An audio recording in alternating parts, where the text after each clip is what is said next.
Biliyor musun? Erken rezervasyon başladı. Yazın en renkli fırsatları cyprusparadise.com'da. %40, %50 hatta %60'a varan kaçırılmaz indirimler. Erken rezervasyon yap, uçak bileti fiyatına paket tatili al. Uygun fiyata Kıbrıs tatilinin adresi cyprusparadise.com. Zaman akıp gitmeden acele edin. Bir bakmışsınız yaz gelmiş. Cyprus Paradise. Tatiliniz bizimle güvende.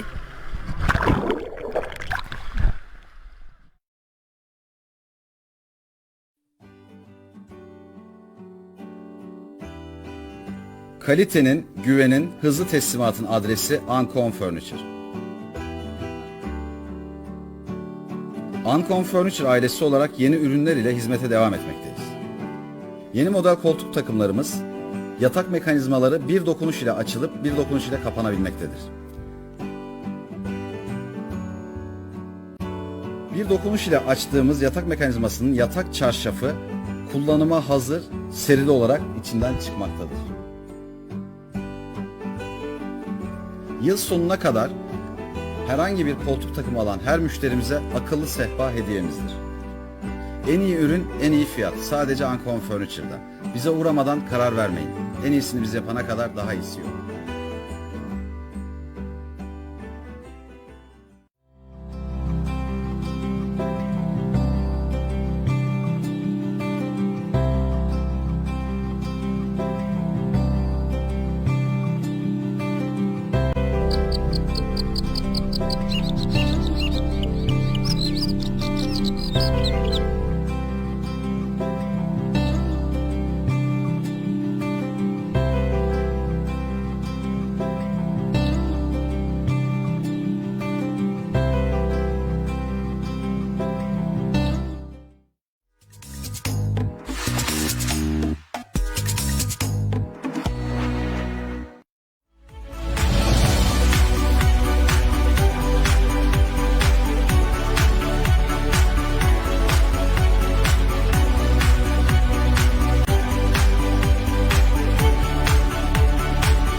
Welcome to the latest printed press, and I'm very happy to have a very special guest today, Deborah Jay Kelly, who is a model, TV actress, author and fashion presenter.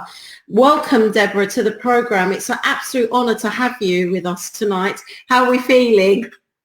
Great. It's lovely to see you, Aizen, and you're featured in the book. Yes. So ready for that. I know. It's amazing. I mean, the timing is spectacular because actually the book has been launched today, I believe. Is that correct? Yes. So perfect timing in terms of the interview, of course. Yes. And like I said, it's a real honour to have you on our programme tonight. I've known you for quite a while now, and you've been an absolute inspiration to me and, mentored me in lots of different ways and, been there for advice and inspiration. So thank you very much for being a part of my life and allowing me to be a part of your book. It's an absolute honour, honestly. I admire you immensely and look up to you. So I think it's wonderful that I can actually share you with the rest of the world tonight and to have you on my programme. But first of all, for our viewers, what would be nice is just to give us a little bit of background as to how you got into the industry and your experience within the industry. Yeah, of course. So I've been in the industry since the 80s. This is what I think a lot of people don't realise. And I've worked in media, so in television, in all the channels like Sky, terrestrial channels, and then national media and magazines. So I was always there. I would say maybe that my recognition happened a lot older, I was kind of maybe in my late 40s before I really got out there and got the recognition. But I've been in the industry for a very, very long time, in publishing, in media, in editorial, in voicing commercials, and backstage as well for a lot of TV shows where people didn't see me. You know, I was in the background, and now I've kind of come out into the front of the camera. Yes, which I'm very glad that you did. I mean, yes, you do have many years of experience, and you've, you know, been in lots of different areas of the industry, which I think is the reason why you've got such insight and you're so good at advising others, you know, to do well because of that. Obviously, we're going through some very unusual times currently, and I wanted to touch upon this because the arts industry has really suffered, obviously, as many industries have during COVID. And when I look at it now, we're in February, and it sort of started more or less last March. So it's been a good year that we've been living through COVID times. What do you think that's meant for fashion? How's it experienced? How's it been for you? Such a difficult time. I mean, in terms of actually presenting a live show on stage, which is what I do, I haven't done that since last March. In terms of red carpet interviews, I haven't done any live interviews on the stage since last year. So, you know, everything has gone how we need it to be, which is Skype, you know, or Zoom, where we can do these things remotely. But it's not quite the same. You don't have the same human interaction that you would have being able to be in person with somebody. And I think, you know, it's like any industry and like everything that's going on at the moment. I mean, I was talking about it today. It's such a huge issue, you know, in terms of, well, we can't meet, you know, how do we interact? Where is that human contact? And this is one of the reasons why I took the time, because we can, what can we do, you know, in lockdown? So I took the time to put together the model diaries, and, you know, it took a huge amount of time to structure the schedule. I had a bodyguard, I had like a police officer, all of this, you know, to ensure actually we were all safe at all times. We adhered to the safety regime, and you know, it was actually quite difficult. I had disclaimers, you know, we took temperatures, and that was all to ensure that everybody was safe during that time. Yes, I mean, I loved it when I came and I was part of, I think it was the second shoot or the third shoot, the way you organised it was so professional. We had all our disclaimers beforehand. Obviously, when we arrived, we had the temperature checks. You know, there was social distancing. Everybody had their own time schedules. We signed the contract, and you know, everything was so well organised. And you actually welcome people into your own home and your own environment, which I think is very commendable. And the way it was organised with the different photographers, because I mean, that day we had so many different shoots, but the way you organised it, it just went down. It was absolutely perfect. I must admit, one of the most organised shoots I've ever been to, because you know, sometimes it can be a bit unorganized with these things, especially when you're doing a live show. But the way you you know, organized it, I thought it was amazing. And obviously, you know, with the safety, it was something different, wasn't it? Because, you know, COVID has made us rethink our whole way of life. And I think the industry, like you said, has sort of evolved and changed, but it isn't the same, obviously. And I can't wait till we go back to those live shows and catwalks, but hopefully soon. But it leads me on to our main topic for tonight, which is the model diaries. We're very, very excited about this. So tell us about that. I mean, it's celebration. Tell us about how you came about with the idea, the process, why you decided to write this book. Well, I mean, you know, we've talked about the fashion industry. We've talked about the fact that people were isolated. Nobody could see each other. And it's still the case, of course, with the lockdown at the moment. Yeah. So, you know, people were suffering from depression.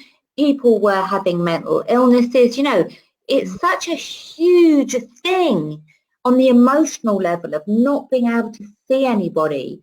And so I put up a marquee out the back when we were allowed to have 6 people in the garden. And I had to get separate food packs because people couldn't eat or drink from the same packs. So I had to get like organised sandwich packs from a supermarket. I had to organise how many people were in the marquee, how many people were outside, and it was insane. But my reason for doing it was to integrate, to bring everybody together, because everyone is so, out of the equation. And just everybody, not just the model industry, fashion industry, I mean, everyone in general are isolated, me included.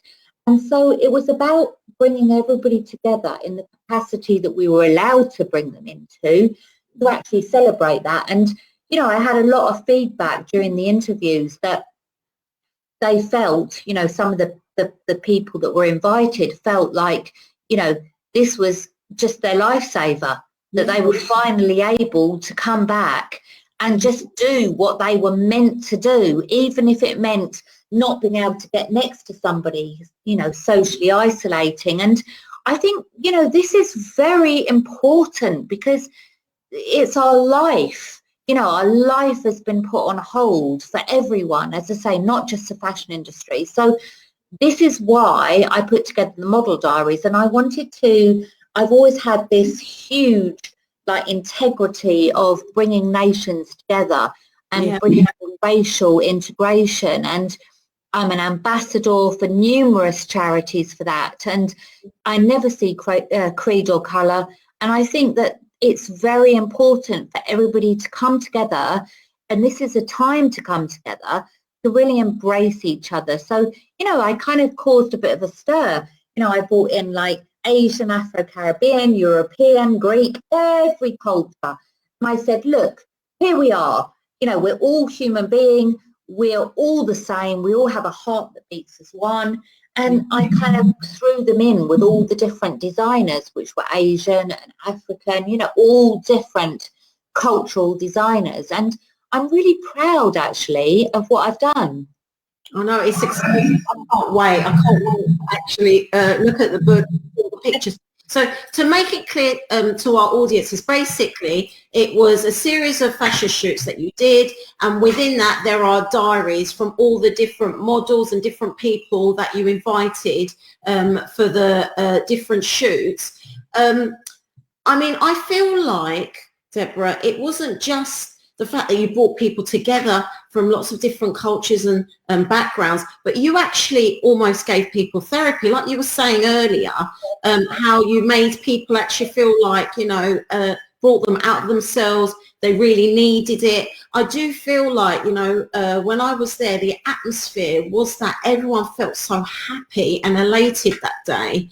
And obviously the whole process afterwards, where we all were in touch with each other, we were all supporting each other while we were writing our diaries. We had a group.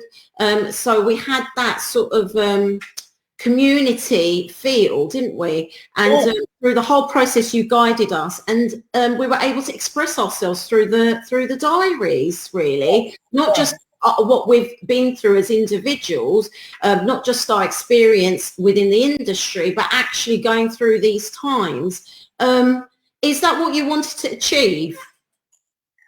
Oh, Asen, my passion is so deep. It's, it will take me an hour to explain it all.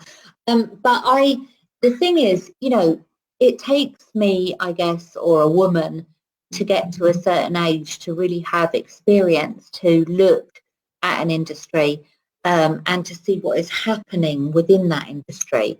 And for me, I've always been an ambassador of charities. I've always had that kind of core basis since I was, 14, I think, maybe even less, with wanting to just, embrace culture. It doesn't matter who you are. As I said before, we all have the same heart.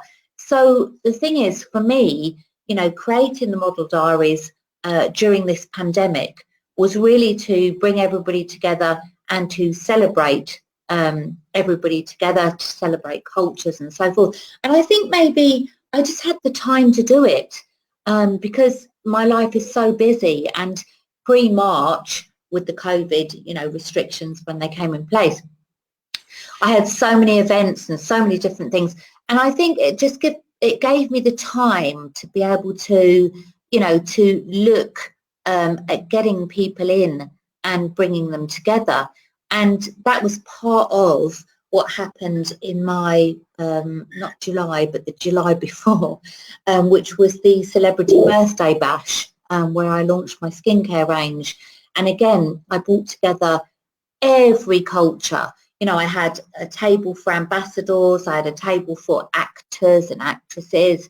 And so it was just about having this whole kind of celebration of culture and bringing us all together. So it's a drive for me, Asen, and a passion where, I don't think I'll ever stop, because my thing is, as I say, we are all one, and therefore I wanted to take this time to really kind of bring that into the exposure, and to actually bring it out there, even more so that last year we had the BLM, we had racial prejudice, we had riots, we had COVID. We've just been through such well, I can't even put words on it, but I wanted to speak out and say, do you know what? Through all of this, there is still one love. There is still cultural integration, despite what everybody says. And that's what I wanted to incorporate into the book. Yes. And it's so telling, isn't it, that it's through art that we are able to make these very important points. So that's a message out there for everybody. Obviously the arts has, suffered quite badly during COVID, but there is a need for it. And I think that's actually what's pulled people together and allow people to carry on, is the fact that we can communicate through art. And you've done it so beautifully through the model diaries. It's amazing. We've got some comments. We've got Debbie Jones saying, well done, Debs. We've got Gil Neil who's put, book sounds amazing. What was the inspiration behind it? I mean, I think you've sort of explained that a little bit, but I don't know if you want to add anything to that. I do. I mean, the thing is, I'd like to say that sometimes people look at modelling and model diaries as being superficial. This is how the public sometimes deem it to be. But the thing is, what I wanted to do was I wanted to bring humanity into the model diaries. So I wanted to do interviews. I wanted to do diaries so that they make everybody human. And not only that, it shows you that everybody in this walk of life has experiences. They've suffered, they've overcome difficulties, and it was about making the people in my book human, right? So that we could personalize them. So it's not all models.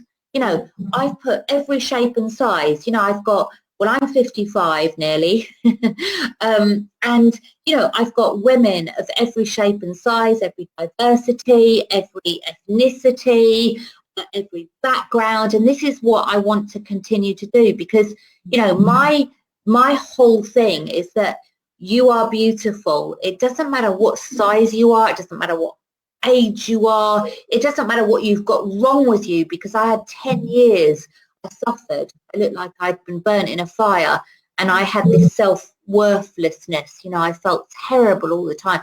So for me, it's a celebration of women, actually, and of men as well. And it doesn't matter what they are, it doesn't matter how old they are, it doesn't matter if they've got any disability or diversity. It's about the fact to celebrate that everyone is beautiful in their own way, and that's what I feel passionate about. Oh my goodness.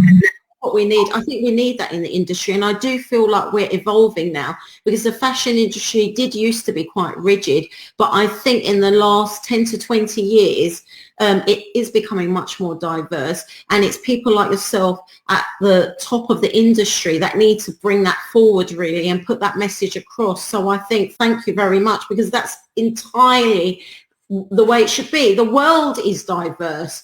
There's all shapes and sizes out there. So the model industry and the fashion industry has to reflect that really. It has to reflect real life. It can't be something that's not, you know, akin to real life. Obviously, you're, like I said, very experienced in the industry. What advice would you give people who want to get into the industry, the do's and don'ts? What would you say to them? Well, I think, you know, you're quite right, Asen, actually, because, you know, going back, of course, we all saw the stick thin model, and we all thought, well, that's no good because I'm not tall enough, you know, I'm too short, I'm too big, all of these things. And I would say over the past decade, we've really come together. Lots of the pageants now are introducing classic, which is usually sort of 40, 50 plus women. So it's giving women the chance to, well, to be who they are and not to be forgotten. We've got all the advent of now the plus size models that are coming on. And, you know, I've hosted and presented and red carpet interviews, so many of those as well. And I love it because, you know, what the industry deems to be a beautiful woman, which is like a clothes horse, isn't human. You know, it's not what you would be, or your neighbour would be, or your friend would be. And it's about time that we all wake up and realise that we need to look at that fashion and be able to say, yes, I can see myself in that. And if there's somebody that's like stick thin, a size 0, not that I'm insulting any of them, by the way, but you know, I can't imagine myself in a size 0 because I'm not a size 0. So, you know, so the fashion industry needed to wake up. There's actually, I won't name her, but there's an amazing fashion icon. She's still on the catwalk now, and she's 85. Now, she's my icon because I say to myself, okay, fine. You know, there are women from like 40, 50, 60, 70. They still buy fashion. They spend money. So why would we only limit it to like a young girl who might be a size 0? And this is where, you know, we really need to kind of bring more change into the industry. Yes, definitely. I mean, you have your own academy. I'd like to talk about off stage. We got into a chat about lots of different things. And I really felt like we should bring it into the interview. Okay. You know, ask the young girls about plastic surgery and maybe just a little bit of a background to your academy and what's that about with your products and things. Yeah, lovely. Thank you, Asen. So I founded the Angel Academy of Teaching and Training in 2003. And it was we did remedial injuries and sports massage and that kind of thing. And then we introduced beauty a little bit along the line. So during the years, I've noticed changes, now gone to aesthetic. So the only way that anyone seems to, like the beauty industry seems to make true money is out of aesthetics. And aesthetics is blowing my mind because, you know, it sounds like I'm an old, well, I am, but when I was younger, you know, we didn't have Botox, we didn't have fillers, we didn't have like any of the peels, we didn't have any of that. We had collagen and we had silicone. Silicone was out there in a big way because I had to cut it out of somebody's face because she looked like a munchkin. And, you know, and then collagen, of course, was banned. Now I've watched the industry progress and now everybody can have everything. And there's this huge pressure on young girls to be beautiful.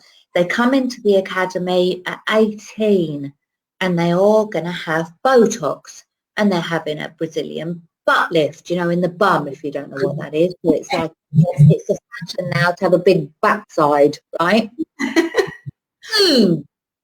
Big lips and all of this, which is fine. but then fast forward their lives to 50. Yeah. What is the fashion going to be like then? What are they going to be like then? Can they take all of these things out? You know, what is going to be the ramifications for that? And I feel like, you know, there's so many of these TV shows now, like Kim Kardashian and stuff like that, where my students want to be like them. And in order to do that, they have these things. There's another thing. There's this little thread lift, so you can do this with your eyebrow. And, you know, they're all having it because nobody's telling them that in 10 years' time there might be a problem. Because like collagen in the 80s, we were having collagen, we thought it was safe, but then 20 years later it got banned. So my only fear is this kind of pressure that my students feel that they have, you know, to maintain this ability to be beautiful and to have these big lips and these big eyes and, you know, these big boobs and stuff like this. And I just think, you know, I give them a mummy talk. Yeah, I think we should, because naturally it's beautiful. Everybody, you know, some of us have big eyes, some of us big lips, and there's nothing wrong with, you know, improving yourself if you want a bit of that self-confidence, but to go overboard and to have Botox when you're 18 or 19, it's not necessary. They're young, so, you know, they should enjoy their youth, I think. So definitely, I think that mummy talk is needed. I mean, we talk about diversity a lot. I mean, you've mentioned that a lot in your model diaries. That's a big focus. How about like diversity and sustainability within fashion? What are your thoughts with all of that? Do you think the fashion industry is moving at the pace that it should? Do you think sustainability is something that companies need to think about? And diversity, like you said, we've touched upon it. I think it's needed, isn't it, in the industry? But do you think it's happening enough currently? Or I think everything is on hold at the moment. I think we were making advances pre-COVID. yeah. A lot of, you know, designers like Asian designers were actually using their products and their, you know, designs for every race. I want to actually say that I can't remember when it was, so I'm not going to tell you, but when I got married, which was quite some time ago now, I actually got married in a sari. And my ex-husband wore a sarong, and we got married abroad in Sri Lanka. I've always loved the fashion, you know, the little bindi and all of the jewellery that goes with it. I think since then there's been a very, very great awareness. A lot of women and men are looking to say, well, hey, you know, I can wear a sari and I'd like to wear a sari. You know, I may not be Asian or Indian, but I would like to wear a sari. And I think it's the same as well with the African culture and European culture. But I still think that we have a way to go because I think we've kind of been restricted and put back actually because of COVID. That's what I wanted to do with the model diaries. So I had, you know, my Asian bride was a European lady. I had all sorts of different cultures coming within that, and then the African culture in the model diaries as well. I had a lot of, you know, all different colours and creeds coming into that, and it was really a way of saying, look, you know, we are all embracing culture. Because when I do my red carpet interviews and when I present on the stage, if I'm doing Pakistani Fashion Week or if I'm doing an African show, I would like to wear something cultural, and it isn't because I feel pressured to, because I love their culture. I just want to embrace that culture and be part of it. Yeah, definitely. We've got lots of comments coming in. Fatima Mehmet has said that you're a very inspirational lady. We've put Debbie Jones put excellently put, Debs. It's time all walks of life were included within the fashion industry. And Gulnil has put a question for you both. Do you think fashion allows people to express their individuality, or does it force people to conform? That's a question. That's a good question. Yes. Isn't it? I mean, well, do you want me to answer? Yes, please. Yes. Well, I think that, you know, we have been really sort of, how can I say, I can't get my words out today. We've been told that we have to conform. You know, Not listening. I'm nearly 55, right? Should I be wearing a top like this? Should Oh, I? yes, for sure. You should. What, put them back in, you know, and act your age.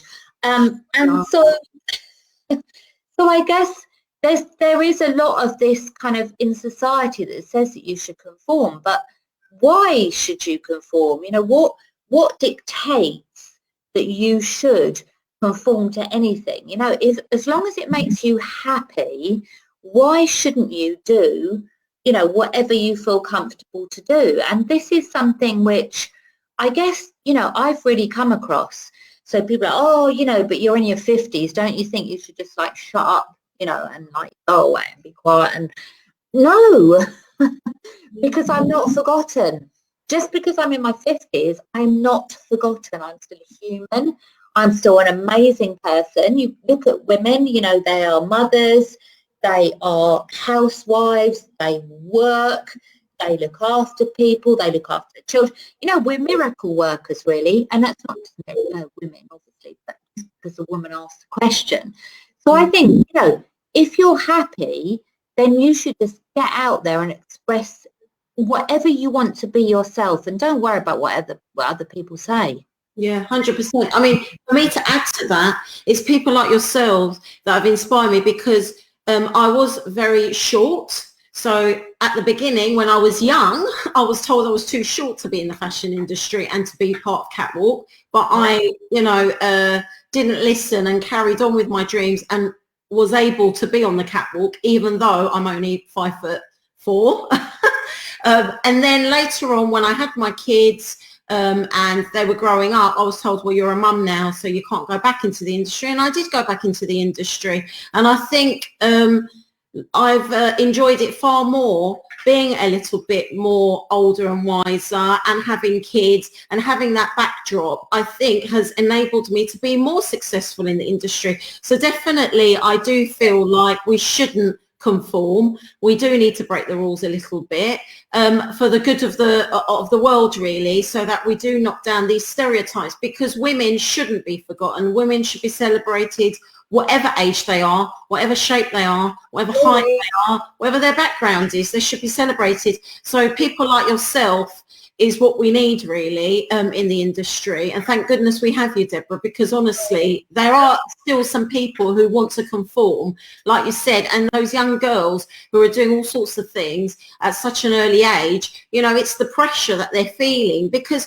you know, 9 times out of 10, when you see those wonderful pictures, it's a huge amount of work to get it to that point. You know, it's a huge amount. I'm sure that you can say that for your model diaries, how much work goes into it. So, you know, that women need to give themselves a break. You're not going to look fabulous and amazing and perfect every single second of your life. I mean, nobody does. Nobody does. You know, it's all editing. And I want to make a comment, Asen, if I've got time. Yes, we do. So, again, I go back to in my day, but I do. You know, when you get turned down for modelling because you're too short, in my era, you had to go, you could be stretched. You could go onto a machine and actually I didn't even know that. Their hostesses as well, like in the day, and you could be stretched and you would get like 2 inches height, and then you could quickly go for the interview, because, and this is literally on a machine that stretched you.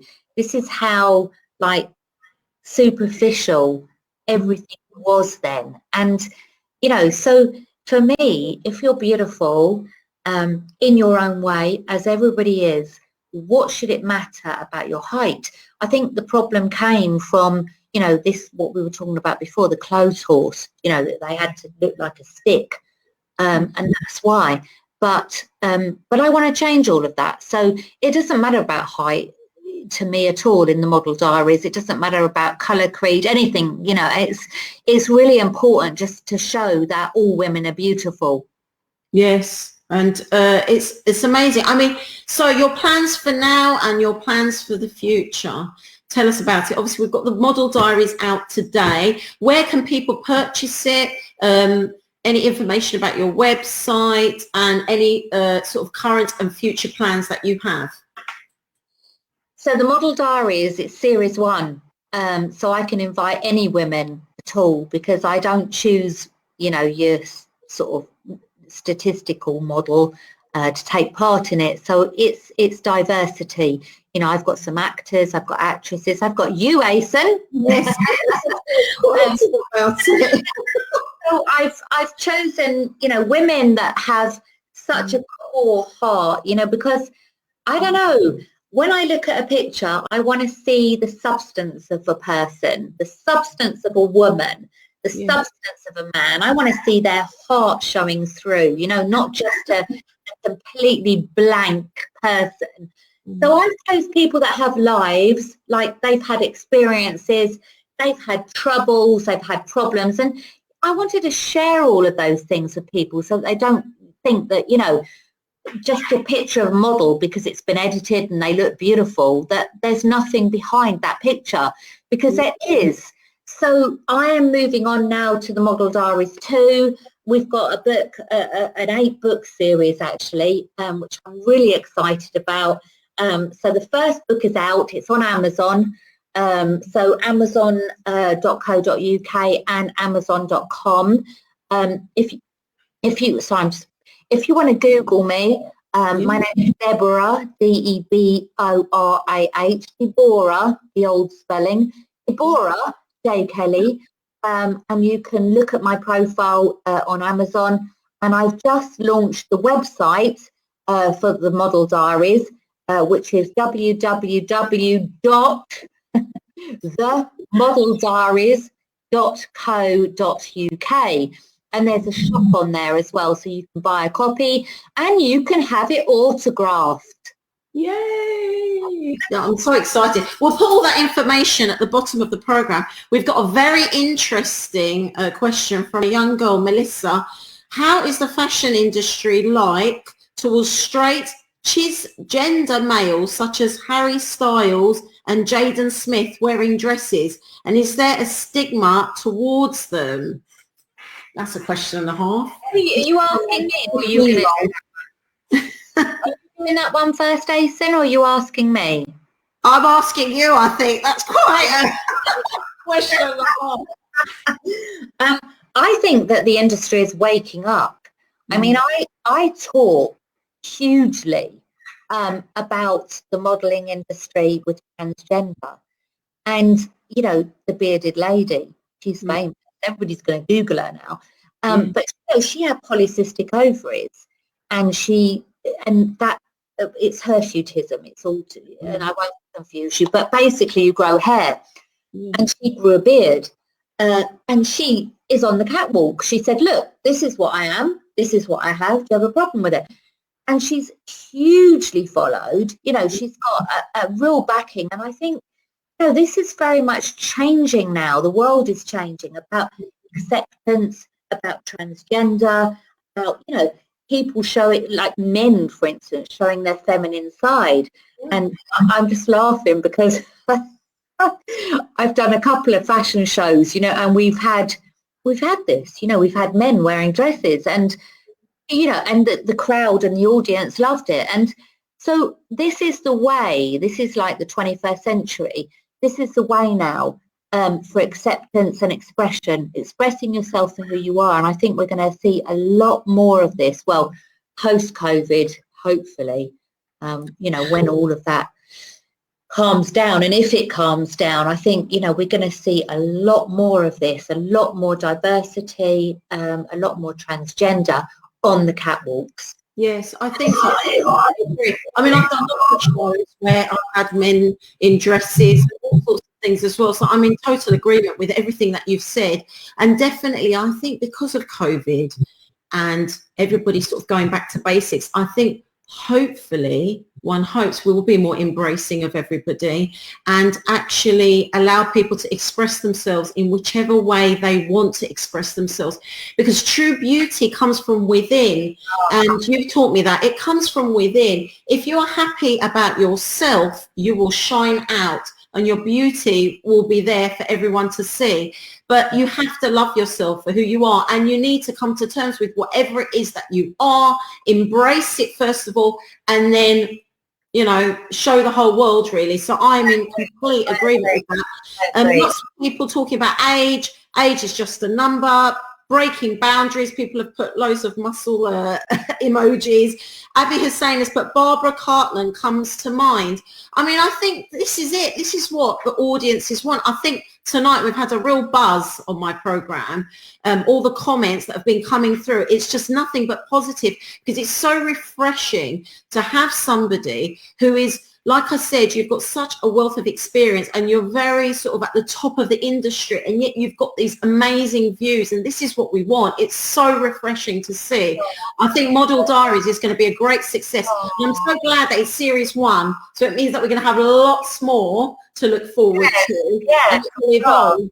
I mean, obviously, we're going through COVID times. I mean, what would be your lasting sort of message to everybody as we're sort of still in it and trying to come out of it? We're probably going to have a few more months of being in lockdown. Hopefully soon, after March, things will start to go back to normal. But obviously, there's a new reality. What would be your lasting message to our viewers tonight? Oh gosh, that's a really good one. I mean, I am a carer to my mum and dad. They're 92 and 93.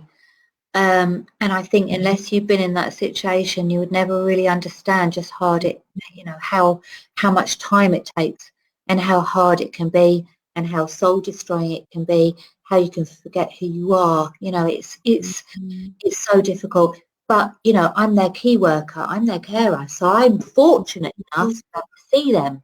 Yeah. But when you look at all the people that are isolated, I just have a wealth. I can't even express it, because this is almost unreal. You know, people, I don't have a relationship. I mean, I care for my mum and dad, that's it. You know, we can't meet anybody naturally anymore. We can't embrace anybody naturally anymore. We can't cuddle each other. So in the Model Diaries, you know, everybody was seeing each other. They wanted to cuddle each other. They wanted to go, oh, I haven't seen you for ages. And, you know, we had to wear masks. We had to isolate. You know, we couldn't get next to each other. It's an inhumane situation. And, you know, this is what I wanted to do with the Model Diaries, to bring out the fact that, you know, it is a really difficult time. And I just like to, I don't know why, but I just like to say, you know, if anybody's going through like any emotional issues, any depression, anything like that, you know, I was supposed to have an operation because I broke my leg a couple of years ago and I got whiplash on my shoulder. And I was supposed to have an operation like a year ago, and everything's been put off because of COVID. Just keep persevering. Don't give up. You know, keep on, keep messaging, keep doing whatever you need to do to get through until you can get that help, because I know that, you know, the NHS and everything, it's all inundated at the moment because of the COVID situation. But, you know, if anybody's watching, persevere, because when we overcome this, and we don't know when, but when we overcome this, you know, we will then be able to shine again. And it's about getting through this awful period of time, and it is awful, and it's lonely, and it can be really depressing. And I just think, you know, we've just got to have a hope about the fact that, you know, we have a future coming up. Yeah. We've actually been allowed, I've just been told by the team, that we can go over by a few minutes because we've had so many comments coming in. You've had such a positive effect on our audience. So we've been given permission just for a few more minutes to have your talk. We've got some more questions. I want to cut the program. So Melissa's put another question out. She's put, in your opinion, does the fashion industry have a problem with cultural appropriation? Have I said that right? I think I have. Yes. What do we think about that? That's all these questions. The fashion industry is, you know, embracing cultural diversity. I think we're getting better, aren't we? I definitely think there's been a change. I think we've been really slow. And I think that even during COVID, you know, with all of the riots and everything else, I think, you know, all of this, like one African lady, you know, on a bus, that basically said, I'm not sitting at the back, I'm sitting at the front. Changed everything. Yeah. And sometimes we think we're too little to change something. You know, sometimes we think, well, who's ever going to listen to me? You know, I can't make a change, but actually you can. And it's a step-by-step process. And I think this year, actually, with all of this recognition, the BLM, everything that went on, I think it's kind of brought about a lot of sort of realization, you know, in the media and so forth. Yes, we still have a long way to go. I think we do, but it's a step-by-step process. And I'm one of the ones that will be right in the forefront pushing for that change. Definitely, definitely. And we've got also Michaela saying there is a stigma attached to us blondes, often because of certain appearances, people judge us thoughts. Yeah, that's true. God, I think I've frozen. You're an actual blonde. Yes. Lucky you, I have to do mine. As you can see, I can't do it in lockdown at all. I had a disaster. Actually, my hair fell out and it's been like 4 months now and it's still not growing back. So, yeah, there's a stigma, but it is what it is. You know, you can be blonde and beautiful and you can have dark hair and be beautiful as well. And, you know, where does that stigma come from? I'd like to ask you, you know, is that like the male perspective of a blonde versus a brunette? Do you see what I mean? It's sometimes people are small-minded and, you know, they look at you and they say, because she's blonde, she's stupid. I've got 15 degrees. I teach like 3-level science, medical science. You know, I'm a very intelligent woman. I've been a journalist for donkey's years. But yes, I think there is this kind of level of, oh, well, she's blonde. And there's this kind of sexual stigma attached to it. Yes, definitely. We're freezing up, I think. Weather. So I think we're going to have to wrap it up, unfortunately. But it's been an absolute pleasure, Deborah, having you on my program. Hopefully, we will have you again, and I look forward to us being in the studio together, for us to actually do this again in the studio as well. But thank you very much for coming on my program. It's been an absolute pleasure. Oh, we're back. It's been an absolute pleasure to have you on. Fast forward. I fast forwarded, didn't I? I fast forwarded. That's hilarious. I've got magical powers now as well. I can move like lightning. I think it's the rain. I don't know if it's like that with you, but I can hear the rain on my roof. I've had bad internet connection. It made me sort of freeze, and then I went, and I'm back. But yeah, it's been an absolute pleasure. You're gorgeous, Nathan. Oh, thank you. Nathan's in a book. Yes, I am in the book as well, so please buy it. Diaries in the book. She's got a bio in the book. Oh, thank you very much. Honestly, thank you so much for giving me involvement in that. It's an absolute pleasure for me, really. And being from a Turkish Cypriot background, you know, growing up, you know, we do, you know, have quite a strict upbringing. And, you know, being a model in a Turkish Cypriot culture isn't the atypical profession to get into. But you know what? I had very supporting parents, and I've been very lucky to have people support me as I've gone along. And, you know, meeting you, Deborah, like I said, a real inspiration. I feel very fortunate to have you in my life. So I look forward to I look forward to carrying on. I really do look forward to, you know, carrying on and doing many more projects with you and having you on my show again. Thank you very much. Thank you so much. And keep going, viewers. Yeah, keep going. Just fight through it. You will get there. Yeah, definitely. Thank you very much, Deborah. Thank you to all of our viewers. Thank you for all the comments. That's it from us, from Genc TV. Have a good evening. Good night.